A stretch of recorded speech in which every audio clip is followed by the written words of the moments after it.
இதோ பழம் எனக்குத்தான் கிடைத்தது. தாயே, என்ன இது? எனக்கும் ஒன்றும் புரியவில்லை அப்பா. எங்களை சுற்றினால் உலகத்தை சுற்றுவதாக அர்த்தமா என்று கேட்டான் கணபதி. அனைவரும் ஒப்புக்கொண்டனர். சுற்றி வந்து பழத்தை பெற்றுக் கொண்டான். நல்ல நாடகம். பெரியவர்களாக சேர்ந்து நடத்திய நாடகம் அல்லவா?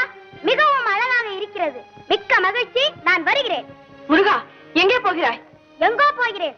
என்னை ஏன் தடுக்கிறீர்கள்? அம்மட்டும் இந்த சிறு பழ விஷயத்திலே உங்கள் குணத்தை காட்டியதற்கு நன்றி.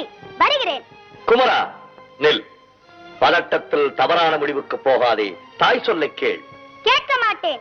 தலைப்பிள்ளை தான் செல்ல பிள்ளை, இளைய பிள்ளை எடுப்பார் கைப்பிள்ளை என்று காண்பித்த உங்களுடன் இனி ஒரு கணமும் இருக்க மாட்டேன். எங்களை விட்டு எங்கே போகிறாய்? எனக்கென்று ஒரு உலகம், என் நாடு, என் மக்கள் என்று ஏற்படுத்திக் கொண்டு தனிமையில் இருக்க போகிறேன். முடிந்தால்